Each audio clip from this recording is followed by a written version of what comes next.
Hello,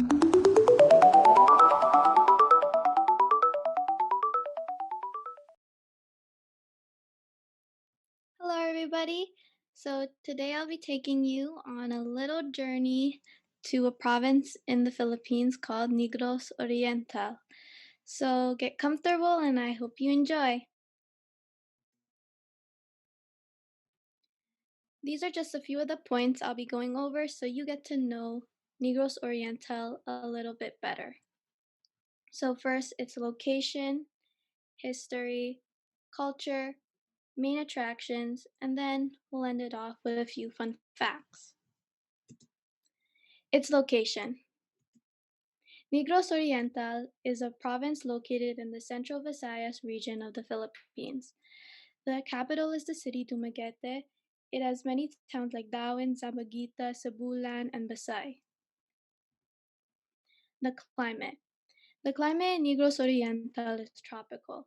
However, there are two climate conditions because of a mountain range running from the north to the south of the province. This causes the eastern part to have a maximum rainfall with a dry season, and the western part with a wet and dry season. So it's quite humid, actually, in Negros Oriental. So now we'll get into the history. Spanish colonial period. So originally the province was called Buglas, which basically means to cut off. However, when the Spaniards colonized the province in 1565, they changed the name to Negros Oriental, which referred to the dark-skinned natives they observed on the island. With this, Christianization of the island began. The Negros Revolution. The Negros Revolution of 1898 was a political movement that ended Spanish control of the island. This formed Negros Oriental. This established the Negros Republic until US landed in the island, ending their short-lived independence. Then, Japanese occupation. During World War II, the Japanese occupied Negros during their occupation of Philippines. The island was used as a major base area, and many of the citizens that lived in Negros at the time actually had to flee to the mountains to escape. And actually, at the time, my grandma, who lived in the city Dumaguete, uh, she had to hide in the mountains with her family because of everything going on. And fast forward, the Japanese forces surrendered on September 22, 1945. So, Negros Oriental, it was occupied and colonized many times. Culture. So, the language spoken in Negros Oriental is Bisaya or Cebuano. In the Visayas region, there are many dialects of the Bisaya language, and it's spoken differently depending on the area. Many words are loaned from the Spanish language, and obviously that's because of the colonization. So I believe it's over 6,000 words in the Bisaya language that are loaned from Spanish. So, for instance, if I wanted to say it's 5 o'clock in Bisaya, I'd say a las cinco. So, it's we do use the Spanish numbers. So here are some of the popular foods eaten.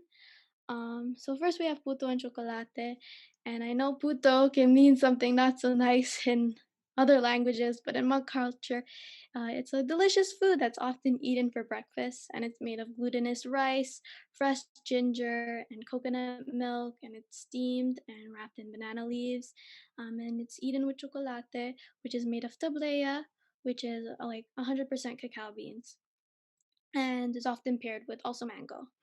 And budbud is a very similar food to puto and chocolate. It's just steamed after it's wrapped in banana leaves, and it's more like to be eaten on the go. Then we have bulad, which is a dried fish. It's basically set out in the sun until it's dried, and it's very crispy and salty. Then we have kanilaw, which is a raw seafood, usually tuna, and it's very similar to like ceviche if you've ever had that. Then we have torta. Um, I know torta. It's a Mex. I know in Mexico it's like a sandwich, but here torta is like it's a bread made with tuba, which is like a coconut vinegar or like coconut wine. It basically like replaces like baking powder or like yeast. Then we have tabios, which is a stew made of black beans. Tabios just means like black beans. And it's made of black beans and usually pork or some other meat. And bay leaves is added and other spices. Then we have Sans Rival, which is a very popular cake eaten not just in Negros Oriental, but in all of the Philippines. And it's made of cashew meringue and fresh buttercream. Religion. The Philippines is the only Christian religion in Asia. 86% of the population is Roman Catholic. There are many churches and cathedrals everywhere. Catholicism was introduced by the Spaniards in early colonial days. Buglasan Festival. Known as the Festival of Festivals, a provincial event where all municipalities, towns, and cities of Negros Oriental come together. So it features street dances, indigenous traditions, and of course, food. Its name Buglasan comes from Buglas, which was the original name of the province before colonization. The INAGTA Festival of SIATON, one of the oldest folk dancing traditions in Negros Oriental.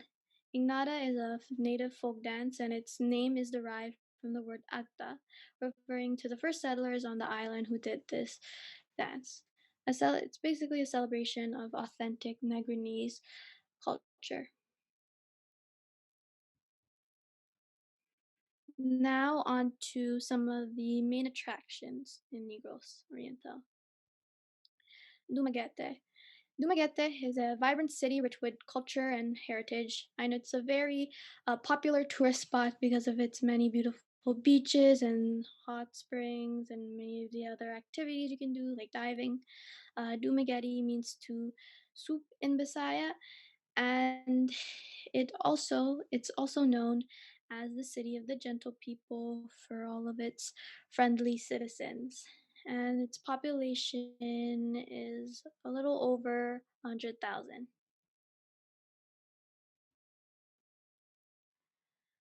So here are a few of the popular places to visit in Dumaguete.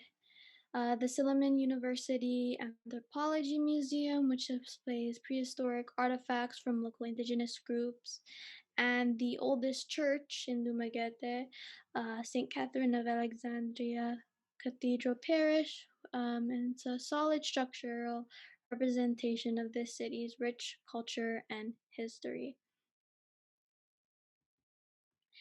And another popular place is Apo Island, and this is a small volcanic island located in Darwin, surrounded by calm and clear waters, perfect for underwater activities like snorkeling and diving. It's home to over 650 species of fish and 400 species of corals, so it's very rich in biodiversity. And Apo means elder in Bisaya.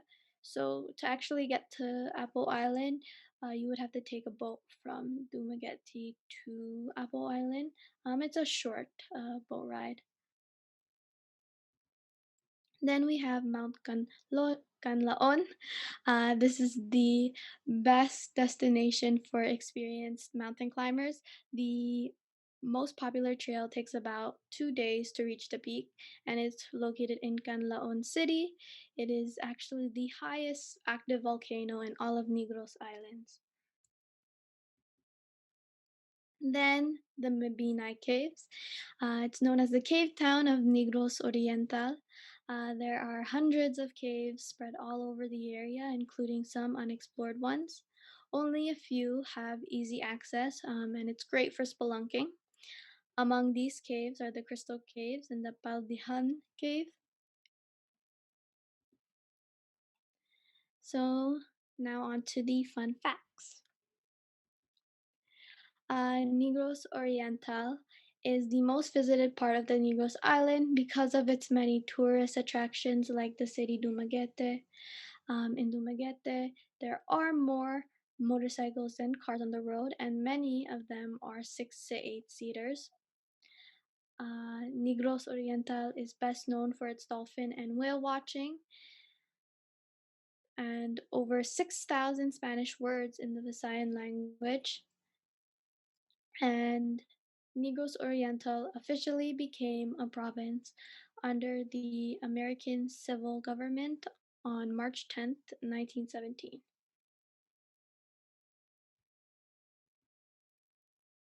Thank you for this little short trip to visiting Negros Oriental.